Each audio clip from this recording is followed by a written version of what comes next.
Ciao, se state cercando visibilità per la vostra azienda, guarda cosa abbiamo preso in vendita. Abbiamo un terreno di 12.000 metri quadrati che costeggia la Superstrada, l'uscita di Civitanova, dove è possibile realizzare 2.000 metri quadri circa. Oggi è destinazione abitativa, ma è possibile convertirla in commerciale, vista anche la posizione, secondo noi più idonea a un'attività del genere.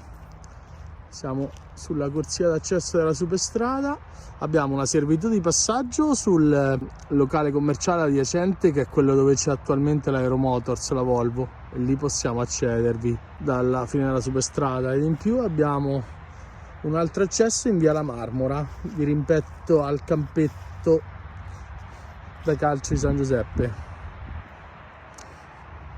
Guardate, per tutte le info vi aspetto in agenzia.